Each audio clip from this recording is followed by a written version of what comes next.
స్నేహితులారా, మనం ఒక్కసారి 1950 జనవరి 26వ తేదీకి అంటే ఆ కాలాన్ని ఒక్కసారి వెనక్కి తిప్పి చూద్దాం. మన రాజ్యాంగం అమల్లోకి వచ్చినప్పుడు ప్రపంచ దేశాలు మనల్ని చూసి మన భారతదేశం నిలబడలేదు అని తీసి పారేశాయి. ఎందుకంటే అప్పట్లో మన పరిస్థితులు అంత ఘోరంగా ఉండేవి. అక్షరాస్యత అప్పట్లో 100 మందిలో కేవలం 18 మంది మాత్రమే చదవగలిగేవారు. జీవితకాలం ఒక సగటు భారతీయుడు కేవలం 32 సంవత్సరాలు మాత్రమే జీవించేవాడు.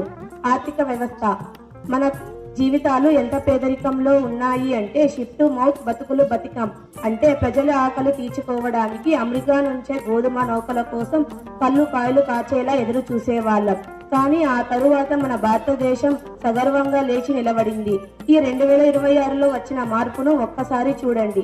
ఆకలి నుండి అన్నదాతగా ఒకప్పుడు మనం ఆహారం కోసం చేయి చాటిన దేశం, కానీ నేడు ప్రపంచంలోనే అత్యధికంగా పాలు మరియు పప్పు ధాన్యాలు ఉత్పత్తి చేస్తూ ప్రపంచానికి అన్నం పెడుతున్నాం.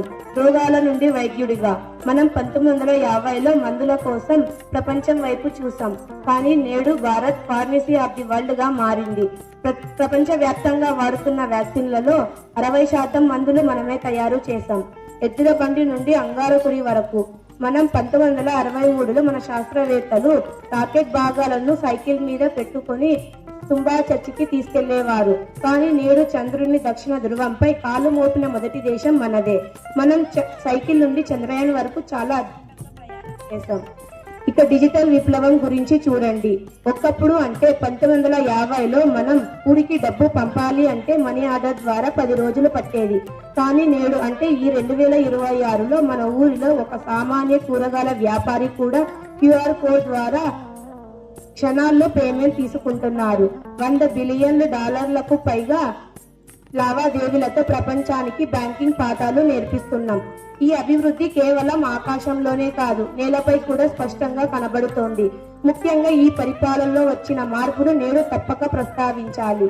ఒకప్పుడు ఒక చిన్న భూమి రికార్డు కోసం రైతు ఆఫీసుల చుట్టూ కాలు కరిగేలా తిరగాల్సి వచ్చేది.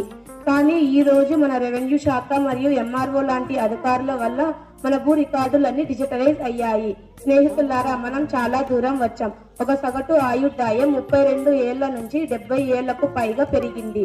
$100 బిలియన్ నుంచి ప్రపంచంలోనే టాప్ 5 ఆర్థిక వ్యవస్థల్లో ఒకటవదిగా ఎదిగాం. 1950 నుంచి 2026 వరకు సాగిన ఈ ప్రయాణం చాలా అద్భుతం. కానీ మనం చేయాల్సిన పని ఇంకా పూర్తి కాలేదు. మన భారతదేశాన్ని 2047 నాటికి విశ్వగురువుగా నిలబెట్టే బాధ్యత ఇప్పుడు మన చేతుల్లోనే ఉంది. ఈ అవకాశాన్ని ఇచ్చిన మీ అందరికీ ధన్యవాదములు.